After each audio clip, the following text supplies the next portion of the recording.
10 वर्ष में हम सब ने बदलते हुए भारत को देखा है। बहनों भाइयों, ये बदलता हुआ भारत वैश्विक मंच पर 140 करोड़ भारतवासियों को सम्मान दे रहा है, सीमाओं की सुरक्षा कर रहा है। जब उत्तराखंड का नौजवान देश की सीमाओं की सुरक्षा करते हुए पूरे देश को आश्वस्त करता है कि निश्चिंत रहो, हम सीमा की सुरक्षा के रूप में प्रहरी के रूप में खड़े हैं, तो 140 करोड़ का भारत निश्चिंतता के साथ अपनी नींद को, रात की नींद को बड़ी चैन के साथ सोता है, क्योंकि उसे मालूम है कि हमारा बहादुर जवान देश की सीमाओं की रक्षा करते हुए खड़ा है, सरकार उसके पीछे खड़ी है। और आपका सौभाग्य है कि रक्षा मंत्री के रूप में इसी माटी के सपूत अजय भट्ट भी उन सैनिकों के प्रोत्साहन के लिए सीमावर्ती क्षेत्रों में निरंतर प्रवास करते हैं। बहनों भाइयों, देश में इंफ्रास्ट्रक्चर का जो आज कार्य हो रहा है, अत्याधुनिक infrastructure, highway, railway, metro, rapid rail, AIIMS, IIT, IIM, one district one medical college, और उत्तराखंड के लिए तो मेरा तो बचपन ही उत्तराखंड में व्यतीत हुआ था। बहनों भाइयों, 100 में से 9 घर भी नहीं होते थे जहां पानी मिल पाता हो। 2-2, 3-3 किलोमीटर दूर जाकर के पानी लाना पड़ता था, कितनी परेशानी होती थी। और बहनों भाइयों, आज आप देखते होंगे हर घर नल की योजना, और मैं धन्यवाद दूंगा धामी जी कि आज 100 में से 900 घरों में पानी पहुंच गया है। ये जो परिवर्तन है, पहले यहां पर ईंधन की भी समस्या थी, लकड़ी बीनने के लिए जंगल में जाना होता था, क्योंकि कांग्रेस केरोसिन भी नहीं दे पाती थी, यानी मिट्टी का तेल भी नहीं दे पाती थी। और अब तो उज्ज्वला योजना के कनेक्शन, जिनके पास नहीं थे फ्री में कनेक्शन, जितना रसोई गैस आपको चाहिए उतनी मिल रही है, कोई समस्या नहीं। समाधान का रास्ता ये निकाल दिया है मोदी जी ने, तो चाहे वह गरीब कल्याण का कार्य हो, चाहे वे विकास के कार्य हो, चाहे वह आस्था का सम्मान हो, और चाहे वह राष्ट्रीय सुरक्षा और संप्रभुता की बात हो, वैश्विक मंच पर सम्मान की बात हो। बहनों और भाइयों, आजादी के बाद देश का सबसे अच्छा जो स्वर्ण युग माना जाएगा वह मोदी जी के कार्यकाल के 10 वर्ष हैं, और इसलिए मोदी जी के 10 वर्ष के कार्यकाल में भारत ने जिन ऊंचाइयों को छुआ है उसमें और तेजी आनी है। उस तेजी के लिए मोदी जी को तीसरा कार्यकाल भी चाहिए, तीसरा कार्यकाल भी चाहिए। मैं पूछना चाहता हूं बहनों और भाइयों, क्या कश्मीर में धारा 370 कांग्रेस हटा पाती? क्या हटा पाती? ये तो इन्होंने ही की थी।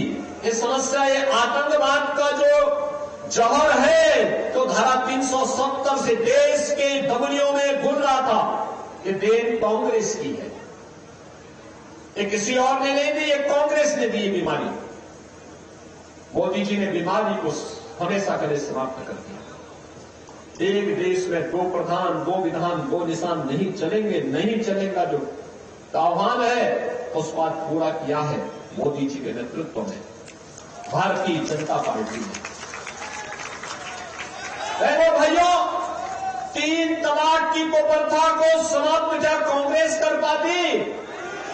कांग्रेस को तो पीड़ा हो रही है कि उत्तराखंड ने समान नागरिक कानून क्यों पास कर दिया, यानी कांग्रेस को पीड़ा हो रही है, जबकि स्वागत किया जाना चाहिए। ये विवाह हो, वरासत हो, नागरिकता का हो, एक समान कानून हर नागरिक के लिए तैयार होना ही चाहिए। और यह कार्य उत्तराखंड सरकार ने किया है। मैं धामी जी को और उनकी पूरी कैबिनेट को हृदय से बधाई देता हूं। उत्तराखंड में बहुत पहले काम हो जाना चाहिए था, लेकिन कार्य करने के लिए हिम्मत चाहिए। बहनों और भाइयों, देश की आस्था को सम्मान क्या कांग्रेस दे पाती? नहीं दे पाती। अयोध्या को तो इन्होंने विवादित किया था, अयोध्या को विवाद इन्होंने ही खड़ा किया था। और बहनों भाइयों, ये लोग चाहते ही नहीं थे कि अयोध्या की समस्या का समाधान हो। कांग्रेस हमेशा उस विवाद को टालती थी। और एक समय तो ऐसा भी आया था जब कांग्रेस नेतृत्व की सरकार थी, इन्होंने सुप्रीम कोर्ट में एक एफिडेविट दिया था और कहा था कि राम और कृष्ण तो हुए ही नहीं। इससे बड़ी गाली सनातन हिंदू धर्मावलंबियों को दूसरी नहीं हो सकती कि उनके देवी देवताओं को ये कहा जा रहा हो कि ये हुए ही नहीं। बहनों और भाइयों, हमने न केवल राम और कृष्ण के अस्तित्व को स्वीकार किया, बल्कि उन्हें अपनी विरासत से जोड़ करके आज अयोध्या में भगवान राम के भव्य मंदिर के निर्माण का कार्य भी संपन्न किया। आज आप देखिए ना, अयोध्या ऐसे लगता है अयोध्या में आकर के जैसे त्रेता युग साक्षात अयोध्या धाम में आ गया हो, प्रभु राम के समय फिर से जीवित हो गया हो। अयोध्या में मथुरा, वृंदावन, बरसाना, गोकुल, गोवर्धन, इन सभी तीर्थों को हम लोगों ने उसी रूप में सजाने संवारने का काम किया है। काशी विश्वनाथ धाम हो या फिर प्रयागराज हो। बहनों और भाइयों, ऐसे ही उत्तराखंड में केदारनाथ धाम हो या बद्रीनाथ धाम, पूरी सुंदरता के साथ उनका सौंदर्यीकरण के कार्यक्रम को वर्तमान में भारतीय जनता पार्टी सरकार उन्हें एक नई पहचान के साथ देश और दुनिया के सामने प्रस्तुत कर रही है। 4 धाम की यात्रा की सफलता अपने आप में एक अद्भुत कहानी कहती है। ये भारतीय जनता पार्टी सरकार की देन। और बहनों और भाइयों, यही नहीं, अन्नदाता किसानों की बात हो, नौजवानों की बात हो, महिलाओं की समृद्धि और उनकी सुरक्षा की बात हो, आज आप देखते होंगे आज कोई संकट नहीं है। आज तो संकट उन्हीं लोगों में है जो भ्रष्टाचारी है। आज संकट उन्हीं के लिए है जो दुराचारी है। बेटी और व्यापारी की सुरक्षा के लिए जो खतरा था, संकट उसके लिए है। अब आप देखते होंगे, हम लोगों ने तो एक ही बात कही है यूपी में, भाई देखो, अगर कोई बेटी और व्यापारी की सुरक्षा के लिए खतरा बनेगा तो 2 ही जगह होगी, या तो जेल होगा या जहन्नुम होगा। तीसरी जगह नहीं मिलने वाली। तय कर लो कहां जाना है। और बहनों और भाइयों, आज देखते होंगे दंगा समाप्त। 7 वर्ष में कोई दंगा यूपी में नहीं हुआ है।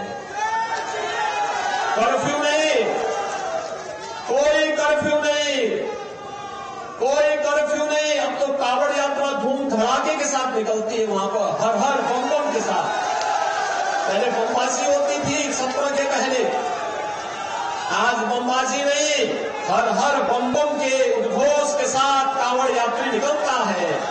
और जब निकल पड़ता है तो एक अद्भुत नजारा देखते हुए बनता है।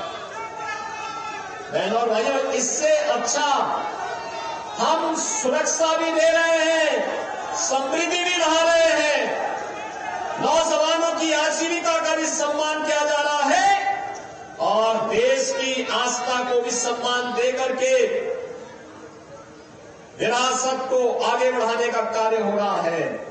और ये सभी कार्य अगर कोई कर रहा है तो भारतीय जनता पार्टी कर रही है। मोदी जी के नेतृत्व में सभी कार्य देश के अंदर हो रहे हैं और इसीलिए आज हम सब आपके बीच आए हैं।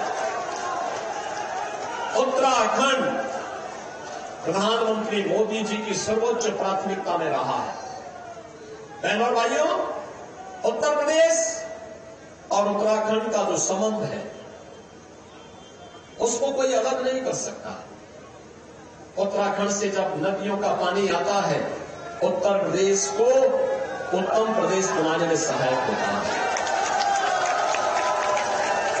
बहनों और भाइयों, ये एक दूसरे से पूरी तरह रसे बसे हैं और इसलिए कभी कभी लोगों को एक गफलत होती है कि उत्तर प्रदेश में उत्तर प्रदेश में लोगों को एक गलत फहमी, कुछ लोगों को, कुछ माफिया अपराधियों को होती है कि यहाँ अपराध करके हम उत्तराखंड भाग जाएंगे। मैं कहता हूं तुम उसको उस लायकी में छोड़ूंगा नहीं कि तुम उस पास जा पाओगे,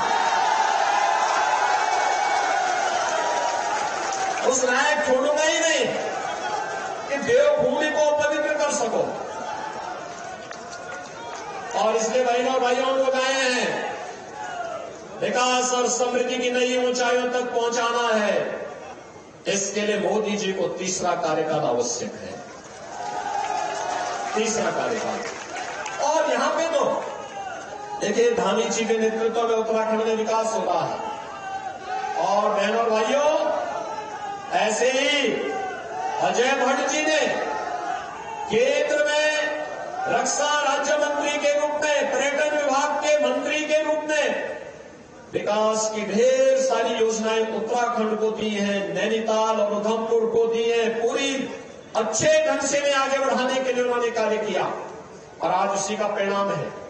वे यूपी में भी रुचि लेते हैं। यूपी में हमारा डिफेंस कॉरिडोर बन रहा है, 6 नोड बन रहे हैं और उन 6 के 6 नोड में भी उनका पूरा सहयोग मिलता है उत्तर प्रदेश के अंदर भी, जिससे रक्षा उत्पादन के लिए आत्मनिर्भर बन सके भारत। प्रधानमंत्री मोदी जी के नेतृत्व में आज भारत विकास की जिन नई बुलंदियों को छूने के लिए आगे बढ़ा है। पैदा होता था कि हमें रक्षा आपूर्ति के लिए दुनिया पर निर्भर रहना पड़ता था, और आज बहनों और भाइयों, रक्षा आपूर्ति न केवल भारत के अंदर भारत की इकाइयां कर रही है, बल्कि दुनिया के तमाम देशों को भी अब हम यहां से निर्यात करने की स्थिति में निर्यात कर रहे हैं। दुनिया आज हमारी तरफ देख रही है। नेतृत्व का भाव था, पहले नेतृत्व नहीं था, देश के बारे में नहीं सोचती, जाति के नाम पर लड़ाते थे, तुष्टीकरण की राजनीति करते थे, अराजकता पैदा करते थे। ये जो परिवर्तन देश में देखने को मिला है, आपके एक वोट ने किया है। आपका एक वोट गलत हाथ में जाता था, देश को बर्बादी की ओर ले जाता था, आतंकवाद भड़काता था, भ्रष्टाचार बढ़ाता था, संप्रदाय के नाम पर समाज में तनाव पैदा करता था। आपने एक वोट बीजेपी को दिया, मोदी जी को दिया, देश का कायाकल्प हो गया, नए भारत का दर्शन हो रहा है, एक भारत श्रेष्ठ भारत के दर्शन हो रहे हैं। ग्लोबल पावर के रूप में बढ़ते हुए भारत को हम सब देख रहे हैं, और हमारी पीढ़ी तो सौभाग्यशाली है, हम ये सब कार्य देख रहे हैं। और इसीलिए आज मुझे हल्द्वानी में आपके बीच में आने का आपने अवसर दिया। मैं जानता हूं कि उत्तराखंड तो, हमारा उत्तराखंड तो राष्ट्रवाद के साथ होगा, राष्ट्र धर्म के साथ होगा, जहां भारत की जनता के हित में जो होगा उत्तराखंड वही होगा। और मुझे कोई संदेह नहीं कि आप सब कमल चुनाव चिन्ह के साथ मोदी जी को तीसरी बार कार्यकाल देने के लिए प्रतिबद्ध हो चुके हैं, फिर संकल्पित है। लेकिन एक दायित्व का निर्वहन करने की जिससे आज मुझे आपके बीच में आने का अवसर प्राप्त हुआ है, और मैं आपसे अपील करने के लिए आया हूं। बहनों और भाइयों, मोदी जी का तीसरा कार्यकाल, पहले 3 वर्ष में भारत को दुनिया की तीसरी बड़ी अर्थव्यवस्था के रूप में स्थापित करने के लिए बड़ा महत्वपूर्ण होगा। नौजवानों की नौकरी और रोजगार के लिए, महिलाओं की समृद्धि के लिए, किसानों की खुशहाली के लिए,